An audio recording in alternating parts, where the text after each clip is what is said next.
अस्सलामुअलैकुम everyone, welcome to जोर का जोड़। मीरब जीशान की तरफ से आपको बहुत बहुत खुश आमदीद। यकीनन आप सब बिल्कुल ठीक होंगे। और देखा जाए तो 2025 शुरू होने वाला है। 2024 आज के दिन में अपने इख्तिताम पर है और आज लास्ट डे है 2024 का। तो सबसे पहले तो आप सबको एडवांस हैप्पी न्यू ईयर, और इसी के साथ जो है वो आपका ये नया साल बहुत अच्छा हो, बहुत खुशाइंद हो। और कल आपको फिर यही सारी विशेष जो है वो ज़्यादा डिटेल में दूंगी। अभी पहले आज का दिन खत्म हो जाए, कल के दिन का आगाज़ हो रहा है, तो फिर हम न्यू ईयर प्रॉपर्ली सेलिब्रेट करेंगे। लेकिन अगर हम देखते हैं तो क्रिकेट की दुनिया में 2024 बहुत इंटरेस्टिंग रहा है।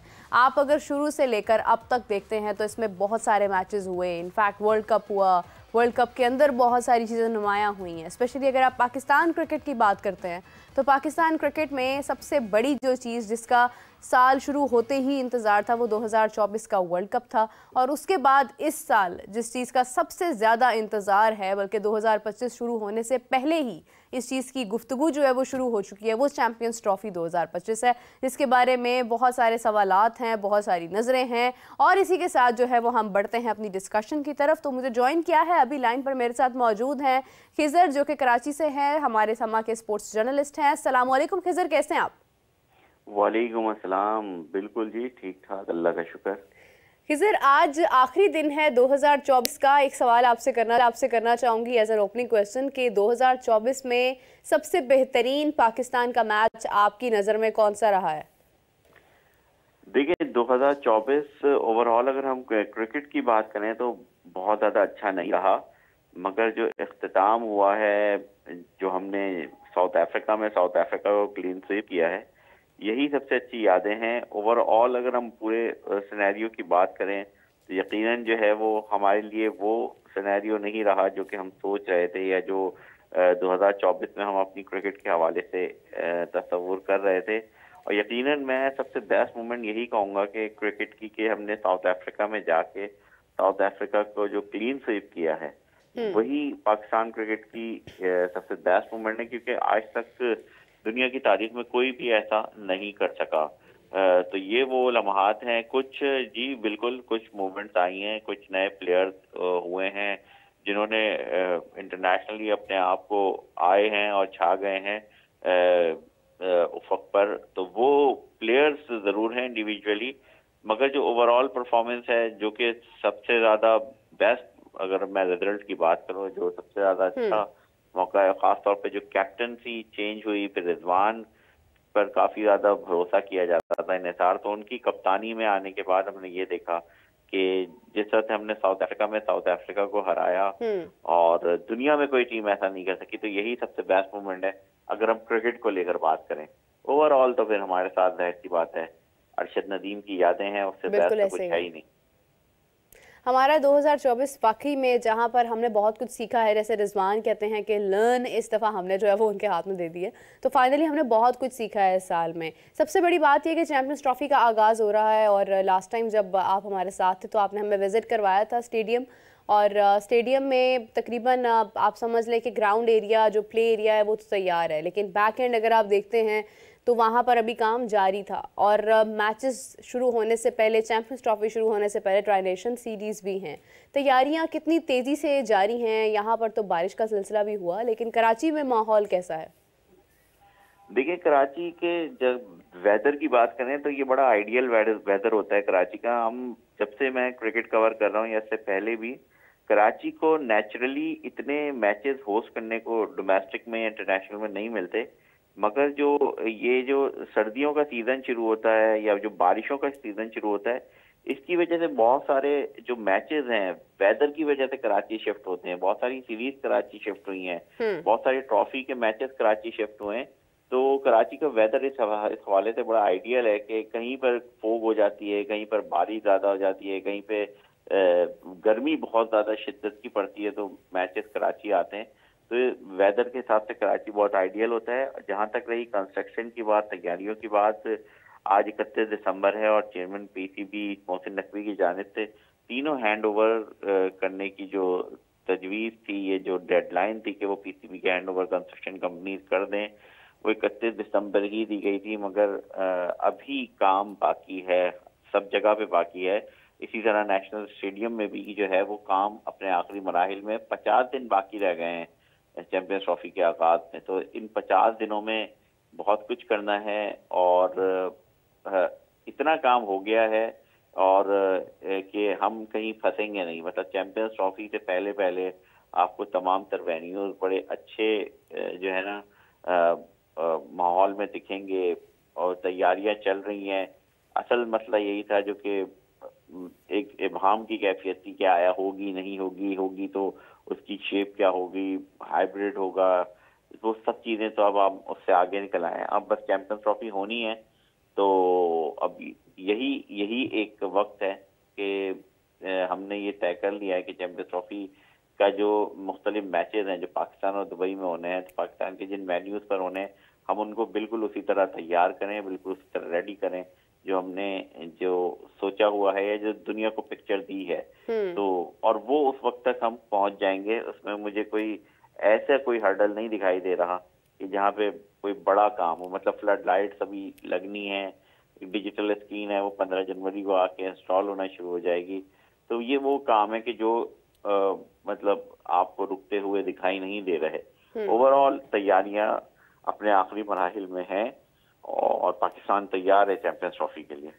देखिए, हम ज़हनी तौर पर तो तैयार हैं चैंपियंस ट्रॉफ़ी के लिए और स्टेडियम्स के एतबार से भी हमारा काम जारी है। तो हम कह सकते हैं कि हम फिज़िकली इन रियलिटी हम लोग तैयार हैं चैंपियंस ट्रॉफ़ी होस्ट करने के लिए। लेकिन एक अफसोसनाक बात यह है कि आज 31 है, आज 2024 अपने इख्तिताम पर है। 2025 शुरू होते ही हमारे टूर्नामेंट्स शुरू हो रहे हैं, यानी भरमार है। आप देखिए कि जनवरी का महीना, उसके बाद फरवरी, इसी दौरान हमारी ट्राई नेशन सीरीज़ भी हैं। लेकिन हम डेडलाइन तक अपना काम मुकम्मल नहीं कर पाए हैं। आज के दिन में हम यहाँ पर स्टैंड कर रहे होते हैं कि हम आज ओपनिंग कर रहे होते हैं, उसकी हम सेलिब्रेट कर रहे होते हैं, लेकिन unfortunately we are still on a place कि हम अभी भी यही कह रहे हैं कि अभी स्टिल 20 दिन और लग सकते हैं, 30 दिन और लग सकते हैं। तो क्या लगता है आपको, ये जो एक प्रेशर है आज के दिन में तमाम चीज़ें मुकम्मल ना होने का, ये किस हद तक होगा?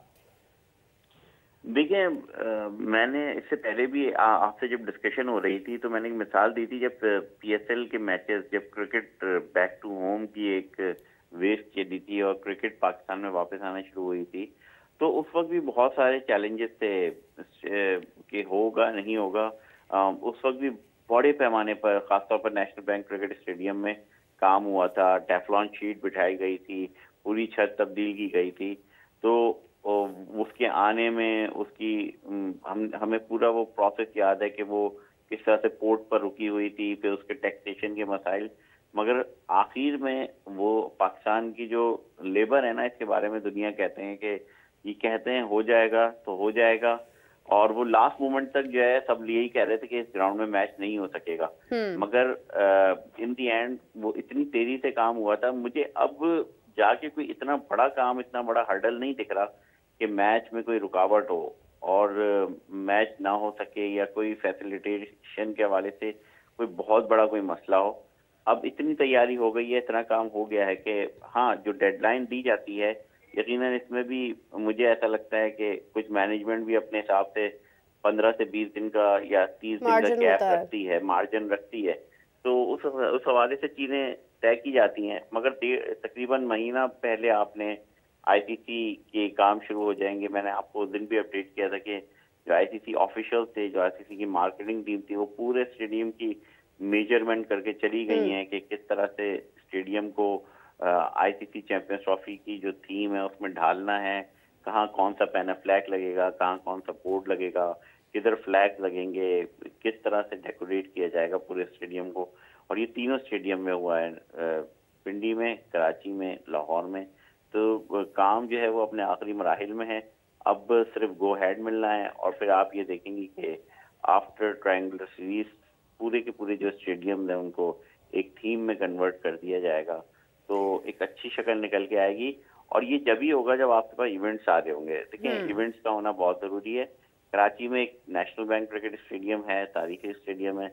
एक प्राइवेट हाउसिंग सोसाइटी का जो स्टेडियम है जो बहुत ज्यादा डिस्कशन में आ रहा होता है, वो भी बहुत जबरदस्त तैयार हो रहा है। इधर इसी तरह इस्लामाबाद के भी एक बात चली हुई है कि मारगला के इर्द गिर्द कोई स्टेडियम तैयार किया जाए, स्टेडियम जो है वो तैयार करना तो है। खिज़र, एक सवाल है मेरा यहाँ पर कि स्टेडियम्स हमारे अभी फ़िलहाल लाहौर में भी काम जारी है और कराची में भी काम जारी है, लेकिन पाकिस्तान का कोई भी मैच लाहौर में नहीं है। इसकी क्या रीज़न है? क्या कराची की कंडीशंस ऐसी बनाई जा रही हैं या कंडीशंस में कोई तब्दीली की जा रही है जो कि पाकिस्तान के लिए फ़ायदेमंद होगा? लाहौर में वैसी सूरत हाल नहीं है, लेकिन अगर हम फाइनल में पाकिस्तान जाता है तो वो लाहौर में होगा।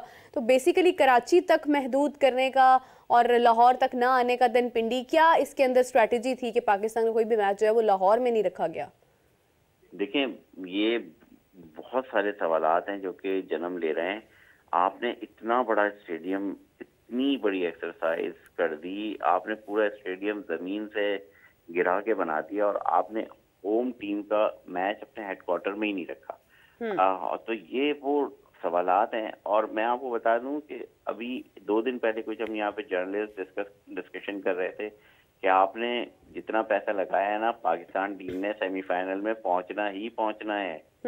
अगर पाकिस्तान टीम सेमीफाइनल में नहीं पहुंची तो लाहौरियों को पाकिस्तान टीम खेलते हुए दिखेगी नहीं। बिल्कुल तो ऐसे ही कराची जाना कोई आसान बात तो नहीं है, स्पेशली मौसम इस किस्म का हो। फरवरी का महीना ऑल्दो इतनी फॉग नहीं होती है, लेकिन ये है कि फिर भी मौसम सर्द होता है, ट्रैवलिंग इतनी आसान नहीं होती है। लेकिन खिज़र, एक और सवाल है मेरा यहाँ पर कि आईसीसी से जहाँ पर हमने इतना वक्त ले लिया, इतनी टक्कर ले ली, वहाँ पर क्या हम स्केड्यूल अपनी मर्जी से डिज़ाइन नहीं करवा सकते थे? सब कुछ हो सकता था जी। जब आप इतनी बड़ी एक्सरसाइज करके आप इवेंट को आपने अपनी और भारत की मर्जी से डिजाइन कर लिया, तो ये भी हो सकता था मैचेस को लाहौर, एक मैच लाहौर में लाजमी रखा जाना था। क्योंकि देखिए, आप एक स्टेडियम को सिर्फ ये नहीं हो रहा कि आप मैच करवा रहे हैं, आप उस स्टेडियम को बेच भी रहे हैं दुनिया के सामने, दुनिया की नजरें, दूसरी टीमों के मैचेस होंगे। मगर जो, और आपने कहा कि मौसम होगा, देखिए चंद लोग हैं जो अफोर्ड कर सकते हैं, जो मास ट्रैवलिंग तो नहीं होती ना। और फिर जो जिस शहर का मैच होता है वहीं का क्राउड ज्यादा होता है। यहाँ पे मैंने उस दिन भी एक चीज हाईलाइट की थी कि बांग्लादेश का मैच कराची में लाजमी होना चाहिए था, आपको जैम पैक ग्राउंड मिलता। बहुत बड़ी तादाद में जो बंगाली कम्युनिटी है वो पाकिस्तानी बंगाली हैं, मगर एक एसोसिएशन होती है, उनके एंसेस्टर्स वहाँ पे रहे हैं, पसंद होती है, लैंग्वेज सेम है, तो वो उनकी सपोर्ट है। अफगानी क्राउड है, वो भी बहुत बड़ी तादाद में कराची में है, उनका एक मैच दिया गया, आप उसमें असर देखेंगे। तो बात सीधी सी ये है कि लाहौर में अगर पाकिस्तान की इतनी बड़ी आपने एक्सरसाइज की है, इतना पैसा लगाया है, अगर लाहौर तक पाकिस्तान टीम नहीं खेलती तो ये आपको नुकसान होगा इसका। क्योंकि सेमीफाइनल तक अब तमाम तर जिम्मेदारी है वो दुआ करनी होगी हम सबको कि पाकिस्तान टीम सेमीफाइनल तक पहुंचे और लाहौर में वो मैच खेले, और न सिर्फ खेले बल्कि जीते भी। हम तो चाह रहे हैं कि ट्रॉफी पाकिस्तान टीम डिफेंड करे, मगर ये एक बहुत आखिर की बात है।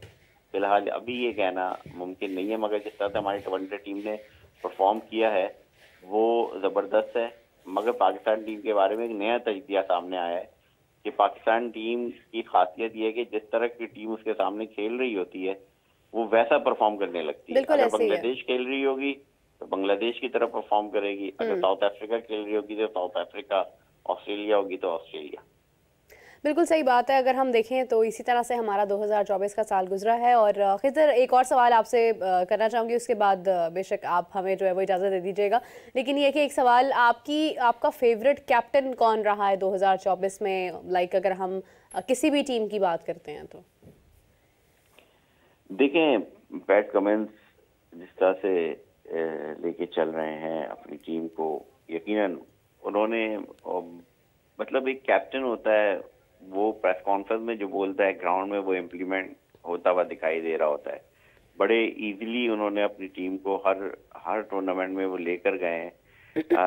भारत यकीनन वर्ल्ड कप जरूर जीती है, भारत वर्ल्ड T20 जरूर जीती है, मगर हमने देखा है कि कुछ चीजें हुई हैं जहां पे कैप्टन इनिंग रोहित शर्मा ने खेली, एक ही इनिंग खेली पूरे वर्ल्ड कप में, मगर वो इनिंग उनकी टीम को जिता दी गई। मगर अगर हम ओवरऑल सिनेरियो की बात करें तो पैट कमिंस यकीनन एक ऐसे नाम है जो कि बहुत जबरदस्त लेकर चल रहे हैं।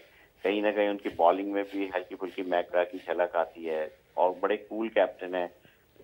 एग्रेसिव बात करते हैं मगर एग्रेसिव स्टाइल में नहीं करते। ये बड़ी जो है वो अब उनका एक जुमला बड़ा डिस्कशन में आया हुआ है कि जो भारत के हवाले से उन्होंने कहा कि जो गरजते हैं वो बरसते नहीं है, मगर वो ग्राउंड में इतने एग्रेसिव नहीं होते, बड़े कूल रहते हैं, मगर जो उनकी स्ट्रेटजी होती है वो बड़ी एग्रेसिव होती है, उनकी प्लानिंग बड़ी एग्रेसिव होती है।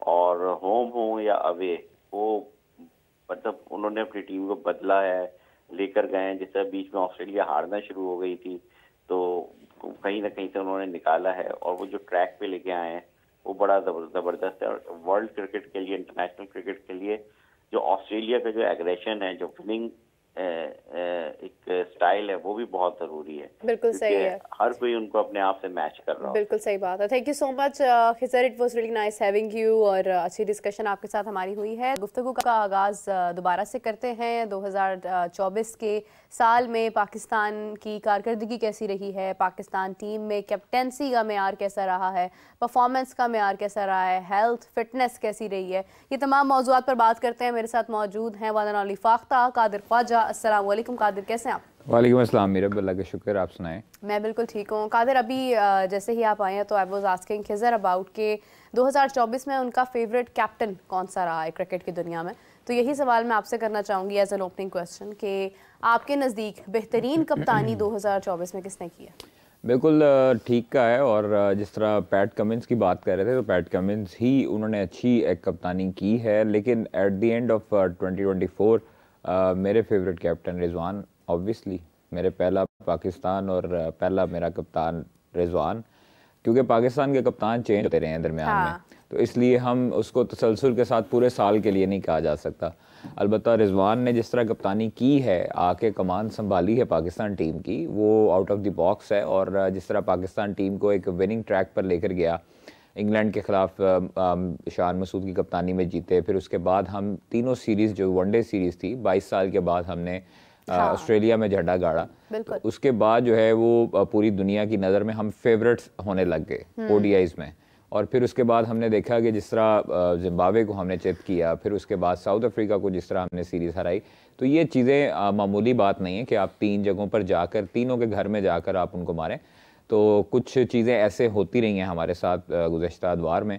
लेकिन अब जो है वो रिजवान ने जिस तरह की कप्तानी की और जिस तरह डोमिनेट किया, जिस तरह एग्रेसिव पन शो किया, डिसीजन मेकर उसने रिव्यू लिए, वो सारी चीज़ें जो है वो जाती हैं ओवरऑल। और परफॉर्मेंस के लिहाज से मैं पाकिस्तानी बैटर्स की बात करूँगा तो ये साल जो है वो एंड पे आके साइम अयूब के लिए बेहतरीन रहा है। और शुरू में बिल्कुल आगाज़ भी अच्छा रहा है। ट्रेविस हेड बहुत उम्दा खेले, फिर उसके बाद जो उनके जो एक बॉलर हैं इंडिया के, लेफ्ट आर्म पेसर है, मेरा नाम उनके ज़हन से निकल गया अभी, जो फास्ट बॉलर हैं सिंह हैं, और अर्शदीप सिंह, सॉरी, तो वो उनका भी अच्छा रहा है साल। उसके बाद ट्रेविस हेड का अच्छा रहा है, फिर उसके बाद जो है रूट का अच्छा रहा है।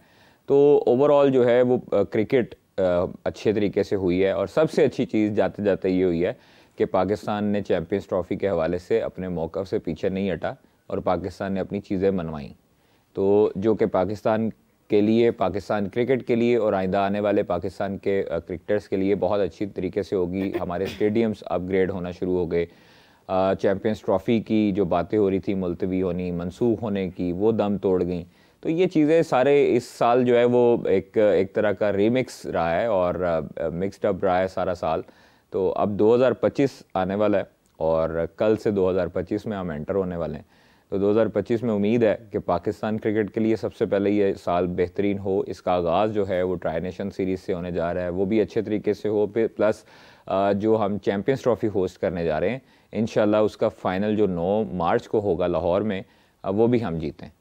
चले जी, ये बड़ा दावा है, कल से कर रहे हैं, एक ही राग अलाप रहे हैं कल से कि लाहौर में जो फाइनल होगा। तो लेट्स सी कि ये फाइनल लाहौर में होता है या दुबई में होता है, जहां पर भी हो आई विश के पाकिस्तान उसमें ज़रूर शामिल हो। दुबई में भी होता है तो भी पाकिस्तान फाइनलिस्ट बने और चैम्पियंस ट्रॉफी पाकिस्तान में जीतने की जो कैपेसिटी है वो इस वक्त नज़र आ भी रही है, क्योंकि जिस तरह से ओडीआई सीरीज़ हम एक तसलसल के साथ लेकर जा रहे हैं। और अच्छी बात ये भी है कि पाकिस्तान को मौके बहुत फराहम हो गए हैं ओडीआई में, क्योंकि अगर हम देखें इंडिया ने शायद हार्डली 3 ओडीआई मैचेस खेलकर जाना है, तो उसके बाद ये है कि उनके लिए एक टफ टाइम होगा, बिकॉज अभी जिस तरह से जो सिचुएशन जा रही है, इंडिया डेफिनेटली कैप्टेंसी के अतबार से, प्लेयर्स के अतबार से अभी इस वक्त जो है वो तज़बज़ब का शिकार है। लेकिन लेट्स सी कि किस तरह से कम बैक होता है। और पाकिस्तान टीम जो है, क्योंकि होम ग्राउंड बेनिफिट भी है, मैचेस विन करने हैं हमें, न्यूजीलैंड के साथ भी, बांग्लादेश के साथ भी और इंडिया के साथ भी। मुझे लगता है एक भी मैच हमें जो है ना वो हल्का नहीं लेना चाहिए, क्योंकि यही बांग्लादेश की टीम टेस्ट हमें हरा कर गई, न्यूजीलैंड की तीसरे दर्जे की टीम हमें हमारे मैदानों में हरा कर गई,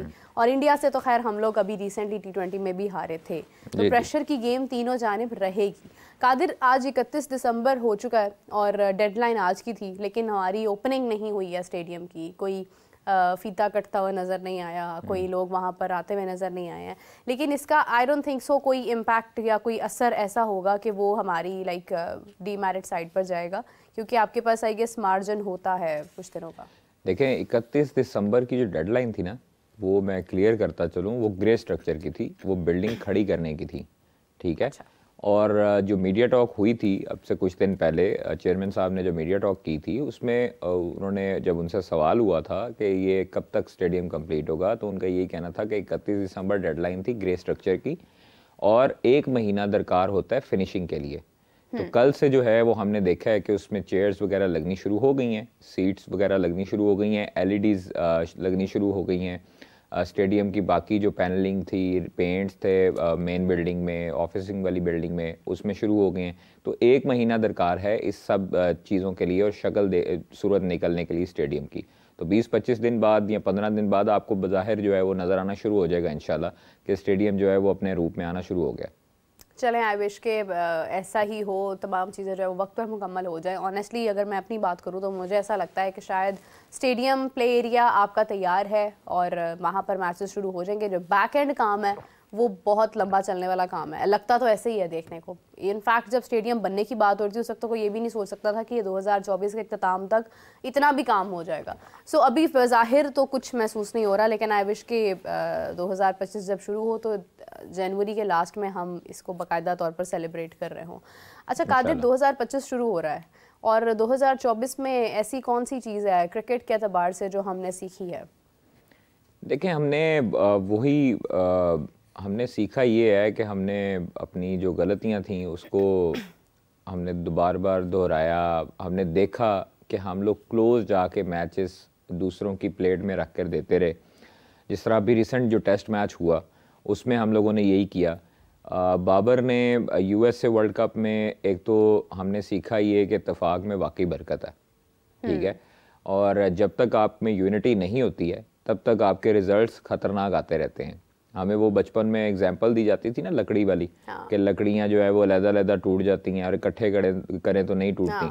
तो यही एग्जांपल जो है वो फिट होती है पाकिस्तान टीम पे। आप देखें, पहले 2023 वर्ल्ड कप, फिर 2023 एशिया कप से शुरू हुए ये मामला, ठीक है। फिर उसके बाद एशिया कप में मैंने खबर ब्रेक की, इनकी तनाज़ात की, फिर उसके बाद वो तनाज़ात कैरी ऑन हुए और आगे जो है वो ज़क्का अशरफ दौर में वर्ल्ड कप जब हम खेलने गए इंडिया में, तो हमारे रिज़ल्ट्स उस तरह के नहीं आए, बहुत पैथेटिक रिज़ल्ट से। यहाँ पर पाकिस्तान क्रिकेट बोर्ड की तरफ से मुख्तलिफ जो है वो चीज़ें की जा रही थी, आप प्रेशराइज करते हैं, डर्टी गेम्स हो रही थी। उसके बाद 2024 में जब हम एंटर हुए उस टाइम हमारे रिज़ल्ट्स अच्छे नहीं आना शुरू हुए। हमने शाहीन को हटाया, शाहीन को बनाया, शाहीन को हटाया, फिर बाबर को लाए, तो बाबर से भी उस तरह की कप्तानी नहीं हो सकी। हालांकि उसको यही कहा गया था चेयरमैन की तरफ से भी कि आपको फ्री हैंड है, आपने तमाम लड़कों को मुतहद करना है, और उनको ये टास्क दिया गया था। जो सोर्सेज हमें बताते हैं कि चेयरमैन और पाकिस्तान क्रिकेट बोर्ड नाराज़ इसलिए हुआ कि बाबर जो है वो अकेला निकल जाता था और जो इनको टास्क दिया गया था वो उस टास्क पे यूएसए में पूरा नहीं किया गया, जिसकी वजह से रिजल्ट्स आपके सामने हैं। हम यूएसए से पहले हारे, चाहे वो सुपर ओवर में जाके हारे। इंडिया से हमने बॉल बाय बॉल रन थे, जो कि हमने जो है उसको इतना मुश्किल पहाड़ बना लिया। जब रिजवान आउट हुए बुमराह की बॉल पर, उसके बाद से हमारी लाइन लगनी शुरू हो गई। तो जब सीखना सिर्फ यही है कि जी आपकी टीम का सारा जो मोरल है वो आपके कप्तान पे और आपकी यूनिटी पर होता है। जैसे पहले 2022-21 में हमने देखा था, यही लड़के थे जो इकट्ठे रोटी खाते थे, इकट्ठे बाहर जाते थे, इकट्ठे जो है वो फैमिली की तरह हल्ला गुल्ला करना, एक दूसरे के सपोर्ट करना, एक दूसरे की बाजू बनना। बट वही बाजू जब टूटी तो उसके बाद आपके रिजल्ट्स भी टूटने शुरू हो गए। आपको दुनिया की कमजोर तरीन टीमों ने शिकस्त देना शुरू कर दी। हाँ। जब आप इतने मजबूत हो के आपस में लड़ पड़े तो फिर उसके बाद दुनिया तो चाहती है कि ये लड़ें और हमारी टीमें जो हैं वो एंटर हों।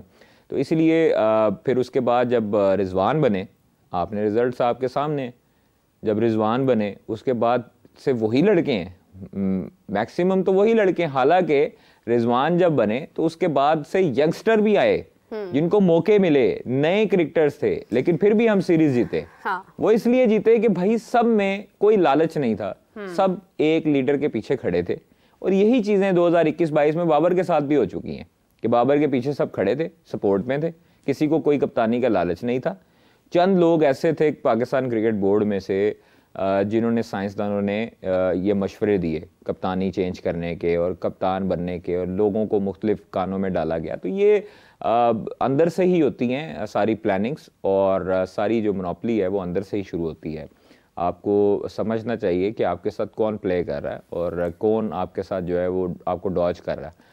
तो प्लेयर्स में जब नाइतफाकी फैली तो उस टाइम जो है वो आपको पता है दूसरी टीमें हावी हो गई। हमारे पास कमज़ोर टीम, जिस तरह जिम्बाब्वे ने हमें मारा, बांग्लादेश ने मारा, फिर उसके बाद यूएसए से मारा हमने, आयरलैंड से। तो ये चीज़ें खैर अब जो है वो इनको समझ लग चुकी हैं। और चेयरमैन ने भी खासा, जब सर्जरी की बात की थी उस टाइम इनको शायद समझ नहीं आई थी कि सर्जरी ये मजाक में ले रहे थे सर्जरी। तो जब सर्जरी शुरू हुई तो फिर उसके बाद जब सर्जन ने सर्जरी करनी शुरू की तो उस टाइम इनको पता लगा कि वाकई ये कर सकता है और इसको आता है, इसके पास आलात भी मौजूद है, इसको डॉक्टरी की डिग्री भी है इसके पास, और इसको ये सर्जरी भी आती है। अच्छी बात है, फाइनली कोई ऐसा शख्स आया पीसीबी में जिसने कोई तब्दीली पैदा की, उन लोगों को हटाया जो सालों से हेजमॉन्स बनकर बैठे थे और चेंजिंग्स की, अलाउ किया। सबसे बड़ी बात यह है कि उन्होंने बाकायदा तौर पर इख्तियारात दिए लोगों को, लाइक उन्होंने किसी को महरूम नहीं किया, इख्तियारात उन्होंने दिए लोगों को। तो यहीं से अगर हम देखें Qadir, if we talk about, जैसा हमने बात की अभी कैप्टेंसी की, अगर हम भारत की कप्तानी की बात करते हैं तो भारत में इस वक्त, क्योंकि बीजीटी के बाद जो है वो एक इब्हाम भी आ रहा है, कुछ रिपोर्ट्स भी आ रही हैं इस हवाले से कि शायद रोहित शर्मा रिटायरमेंट दे दें। अगर रोहित शर्मा कैप्टेंसी छोड़ देते हैं या रिटायरमेंट दे देते हैं after BGT, do you think कि Gautam Gambhir as a coach would like that कि वो चैम्पियंस ट्रॉफी में कप्तान बदल दें? और अगर बदल देते हैं तो फिर चैम्पियंस ट्रॉफी में भारत का कप्तान कौन होगा? देखें, उनके पास मल्टीपल ऑप्शंस हैं। उनके पास बहुत सारी ऑप्शंस हैं जो कि कप्तानी कर सकते हैं। ऋषभ पंत एक ऑप्शन है उनके पास जो है वो सूर्या कुमार यादव, उनके पास केएल राहुल, पांड्या, उनके पास बहुत सारी ऑप्शंस हैं जिनको वो, शुभमन गिल हैं। तो वो किसी को भी जो है वो जब कोई जिम्मेदारी देंगे तो वो बखूबी गेम को जानता है, क्योंकि वो ग्रास रूट लेवल से इतना पक के आता है, इतना खेल के आता है और इतनी परफॉर्मेंसेस दे के आता है कि वो इंडिया में सीधा आता है। मतलब 1.25 अरब की आबादी से, 1.5 अरब की आबादी से आप उठ के डायरेक्ट जो है वो प्लेइंग 11 में आ जाएं, मतलब स्क्वाड में आएँ, तो इससे बड़ा मतलब क्या हो सकता है कि आप क्राइटेरिया कि आप जो है वो 1.5 अरब बंदे को क्रॉस करके उनसे बेहतर हैं, आप सुपीरियर हैं और आप इंडिया को रिप्रेजेंट कर रहे हैं और आप उनकी टीम के कप्तान या उनकी टीम के प्लेइंग 11 का हिस्सा बने। आप देखें कि जायसवाल जो है लड़का, ठीक है, उसकी स्टोरी जो है वो मैंने देखी, झोंपड़ियों में रहता था, किस तरह उसने मेहनत की बच्चे ने, और मतलब जाता रहा है वो अपने क्लब में खेलता रहा है, पैसे नहीं थे, डिसहार्ट नहीं हुआ, खेलता रहा, परफॉर्मेंसेस दी। आज वही लड़का है। आप देखें केएल राहुल, ऋषभ पंत और रेड्डी, और उसके साथ साथ आप विराट कोहली, रोहित शर्मा, ये वो बड़े नाम हैं जिनको अरसा गुजर गया खेल खेल के, ठीक है, अरसा दराज हो गया खेल खेल के। जडेजा, अब इनको पैट कमिंस की, बॉलैंड की, स्टार की बॉल समझ में नहीं आई, ठीक है। आप दूसरी तरफ देखें, जो प्लेयर होता है ना, प्लेयर वो कहीं भी किसी भी सरफेस पे खेलना जानता है और वो किसी भी सरफेस पे खेल सकता है। दूसरी तरफ आप देखें जायसवाल को, नया लड़का है, सिर्फ क्या है कि कॉन्फिडेंस उसका लेवल बहुत बूस्ट अप है, बहुत हाई है। रेड्डी ने परफॉर्म किया, लेकिन एक इनिंग में परफॉर्म करने से प्लेयर नहीं बन जाता, आपको मुसलसल परफॉर्म करना पड़ता है। जायसवाल के ऊपर जितना प्रेशर था शुरू के, जब उसका पहला मैच था या जो उसने खेला, तो जायसवाल को ऑस्ट्रेलिया में आपने जिस तरह खेलते देखा है और जिस तरह उसने मारा है, जिस तरह उसने किया है बॉलर्स के साथ ऑस्ट्रेलियन, इतने प्रेशर गेम में, अगर उसके साथ दूसरी साइड पे बॉलिंग एंड में अगर कोई खड़ा हो जाता तो जायसवाल आज भी मतलब रन्स कर जाता, 150-200 तकरीबन वो कर सकता है, उसके अंदर एबिलिटी है। तो आप देखिए कि इस तरह इंडिया प्रोड्यूस करता है अपने प्लेयर्स, कि अगर एक प्लेयर नहीं, उनका 4-5 प्लेयर नहीं चल रहे मेन प्लेयर्स, तो एक प्लेयर उनका यंगस्टर आके उनका मार के गया, उसके अंदर कितना कॉन्फिडेंस होगा, बचपन से लेके अब तक कितना कॉन्फिडेंस उसका बूस्टअप किया होगा, उसकी मेंटालिटी कैसी सेट की गई होगी कि वो घबरा नहीं रहा कि ऑस्ट्रेलियन कंडीशंस है, बॉल जो है वो बाउंस होता है, सामने स्टार्क लगा है, बॉलैंड लगा है, पैट कमिंस लगा है, तो वो घबराया नहीं, उसने रन्स किए। आपने उसकी शॉट्स देखी हैं तो आप वो उसकी शॉट्स देखें तो एक भी बॉल उसका जो है वो टॉप एज नहीं लगा, सारे मिडल्स हुए। तो जब मिडल होता है ना बैट पे आपके, तो इसका मतलब ये है कि आपकी आई साइट जो है वो बहुत सेट है और बॉल के ऊपर आपको बॉल जो है वो बाकायदा तौर पर नज़र आ रहा है। तो बेहतर अच्छी ऑप्शन है, जायसवाल बहुत अच्छा प्लेयर है और आइंदा आने वाले दिनों में मैं समझता हूँ कि अगर ऑस्ट्रेलियन कंडीशन में उसने ऐसा खेला है तो वो पूरी दुनिया में जिधर भी उसको कंडीशन मिलेगी वो वैसे ही खेल सकेगा, क्योंकि एशियन कंडीशन तो उनकी होम कंडीशंस है, बांग्लादेश, श्रीलंका, अफगानिस्तान, पाकिस्तान, यहाँ तो वो खेलने आए तो यहाँ तो वो खेलेगा इंडिया समझ के। अगर वो बाहर न्यूजीलैंड में जाता है तो ऑस्ट्रेलिया की कंडीशन से उसको पता है कि कैसी है, तो ऑस्ट्रेलिया न्यूजीलैंड की कंडीशन है, साउथ अफ्रीका में जाएगा तो दोनों मिली जुली कंडीशन है। तो वो अब जो है वो लड़का इतना पक जाएगा, इतना उसका मोराल बुलंद हो जाएगा इस परफॉर्मेंस की वजह से कि वो आप किसी चीज़ की टेंशन नहीं लेगा, वो सिर्फ रन्स करेगा। तो इस तरह के प्लेयर जो है वो बड़े कम मिलते हैं कि आपको बाहर की कंडीशंस में इतना अच्छा परफॉर्मेंस दे के दें और फिर वो नहीं रुकते, फिर वो पूरी दुनिया में परफॉर्मेंस देते हैं।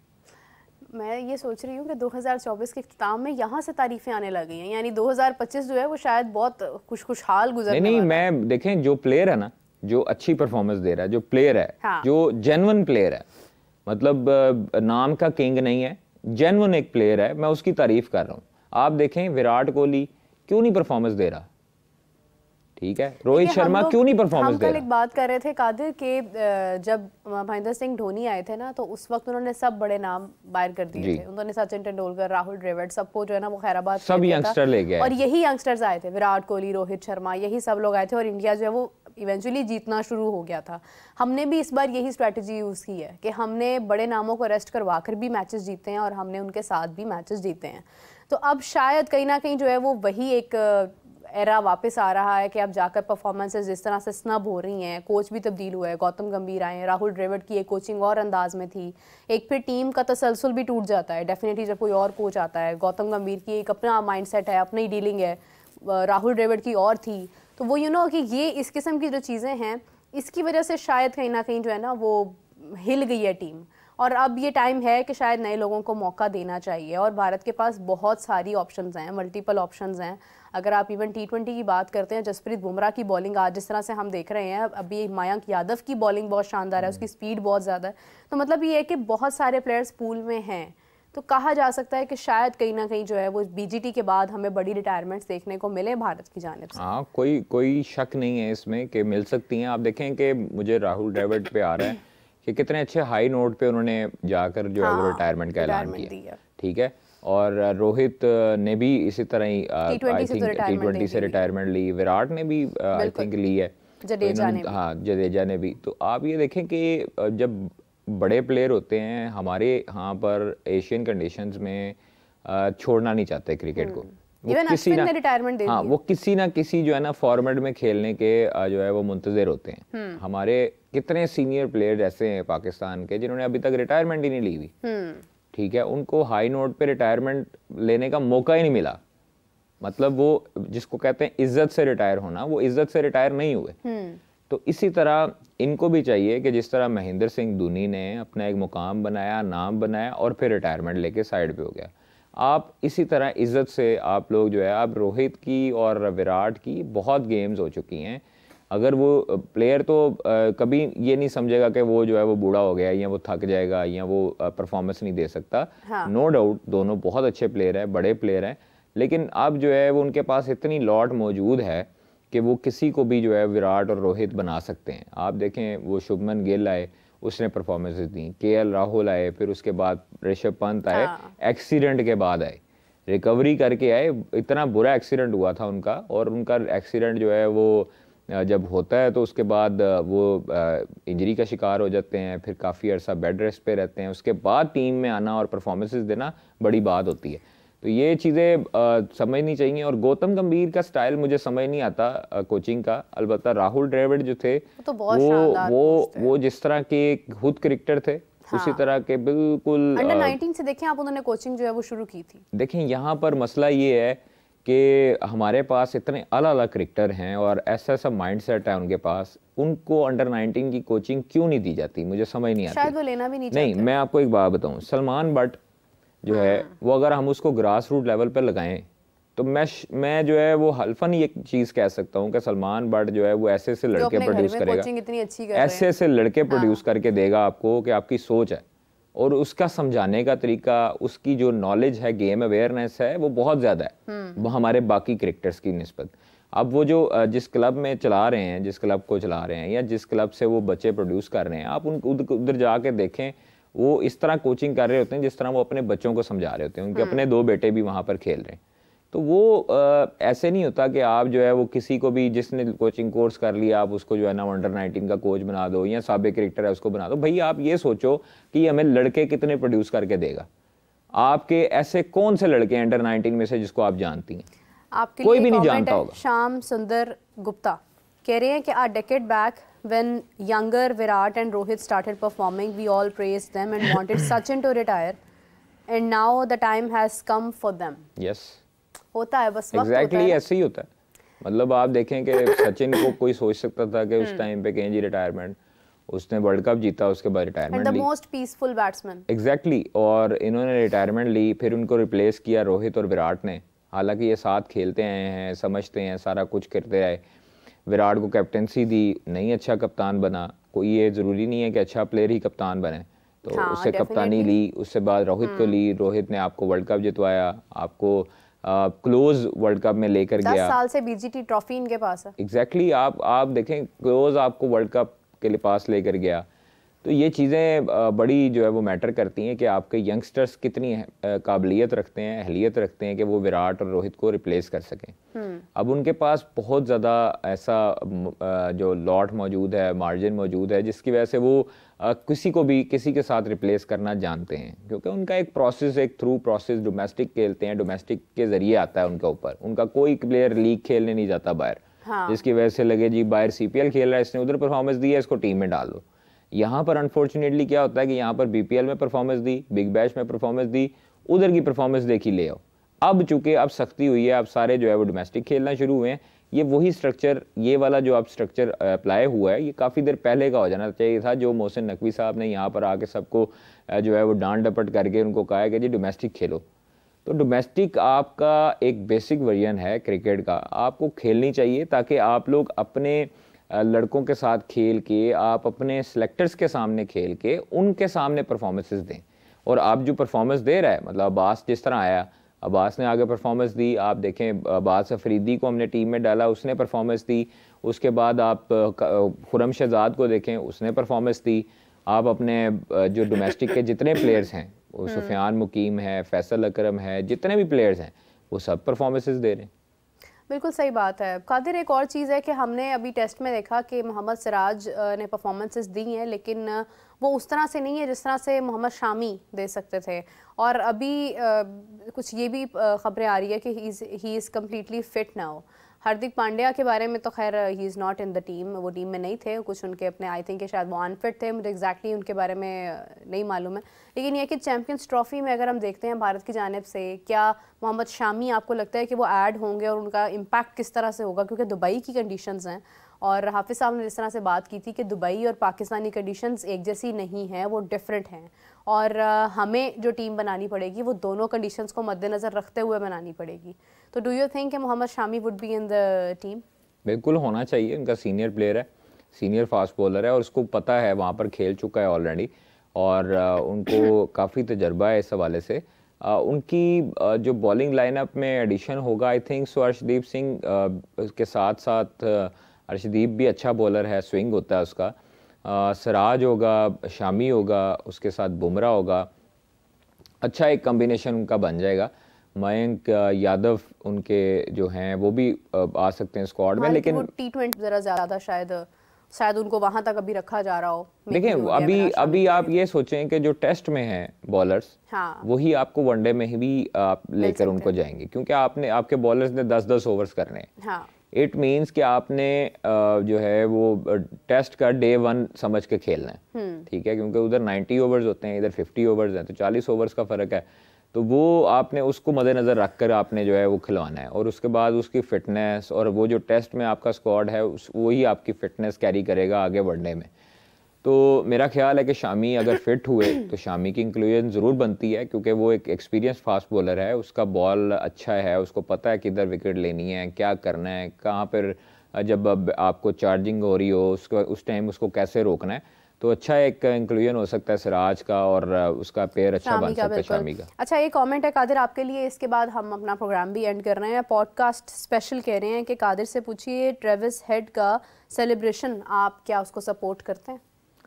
देखें, वो जो ट्रेविस हेड ने जो सेलिब्रेशन किया है, लोग शायद उसको गलत समझ रहे हैं। उन्होंने कल इंस्टा पे स्टोरी भी लगाई थी, और उन्होंने इंस्टा पे अपनी दोबारा एक स्टोरी शेयर की थी कि फिंगर इन द आइस, और मतलब वो समझ नहीं आई लोगों को।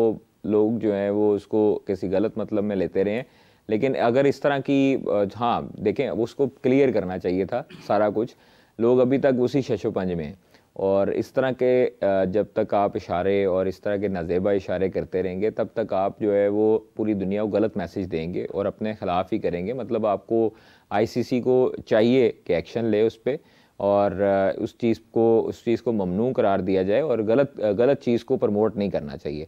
और देखें, एक हंसी मजाक अपनी जगह, लेकिन जब क्रिकेट की बात आती है, जब इंटरनेशनल एक हो रही होती है, मुझे हैरानगी है कि वो ब्रॉडकास्टर्स ने भी उसको लाइव दिखाया, और वो चीज़ जो है वो प्रमोट की जा रही है ब्रॉडकास्टर्स की तरफ से भी। तो थोड़ा सा ये देखना चाहिए था, और आईसीसी मेरे ख्याल में उस पर जुर्माना ज़रूर करेगा उस हरकत पे। देखिए, क्योंकि ये कि क्रिकेट एक एंटरटेनमेंट है और ज़्यादातर फैमिलीज़ बैठकर देखती हैं, तो अगर फैमिलीज़ के सामने कोई भी ऐसा एक्शन जो आपके मुताबिक ठीक था लेकिन दूसरों के मुताबिक गलत था, तो आई गेस कि मेजॉरिटी को माइंड में रखा जाता है। तो ये बिल्कुल कादिर ने ठीक कहा कि देखना चाहिए तमाम एक्शंस को जो भी इनअप्रोप्रिएट महसूस होते हैं। कादिर, बहुत शुक्रिया आपका, थैंक यू सो मच। एक कमेंट और था, असगर अली का PSL 10 की अपडेट मांग रहे थे, लेकिन हमारे पास अभी वक्त कम है, तो वन लाइनर अगर आप कुछ बता सकते हैं तो प्लीज़ आप बता दीजिए। PSL 10 की अपडेट अभी तक कुछ नहीं है जी, और प्लेयर्स की तकरीबन लिस्ट आ चुकी है जो फॉरेन प्लेयर्स हैं। 200 से ज़ायद प्लेयर्स हैं।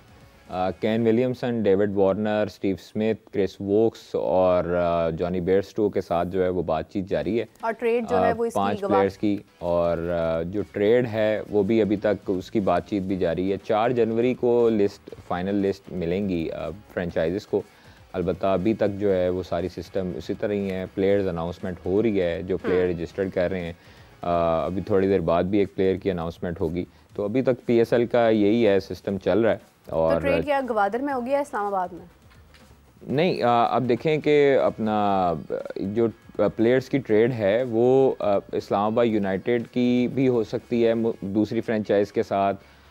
कराची भी चाहता है किसी और प्लेयर को लेना। मुतअद्दिद प्लेयर जो हैं वो पेशावर ज़ल्मी भी छोड़ना चाहते हैं, जो हमें सोर्सेज क्लेम करते हैं। तो अभी तक जो है वो बातचीत जारी है। अभी सारा कुछ होगा। रेलीगेशंस तो अनाउंस कर दी थी, अब सिर्फ ट्रेड का और इसके बाद रिटेंशंस का ऐलान होना बाकी। हाँ, लेकिन एग्जैक्टली जिस तरह से गवादर के बारे में बात की जा रही थी कि वहाँ पर जो है वो तमाम हमारी जो ड्राफ्टिंग हाँ 11 जनवरी को उधर ड्राफ्टिंग शेड्यूल है गवादर में, और वहाँ पर तमाम इंतजाम किए जा रहे हैं, और चार्टर्ड त्यारा आई थिंक सो कि वहाँ पर करवाया जाएगा।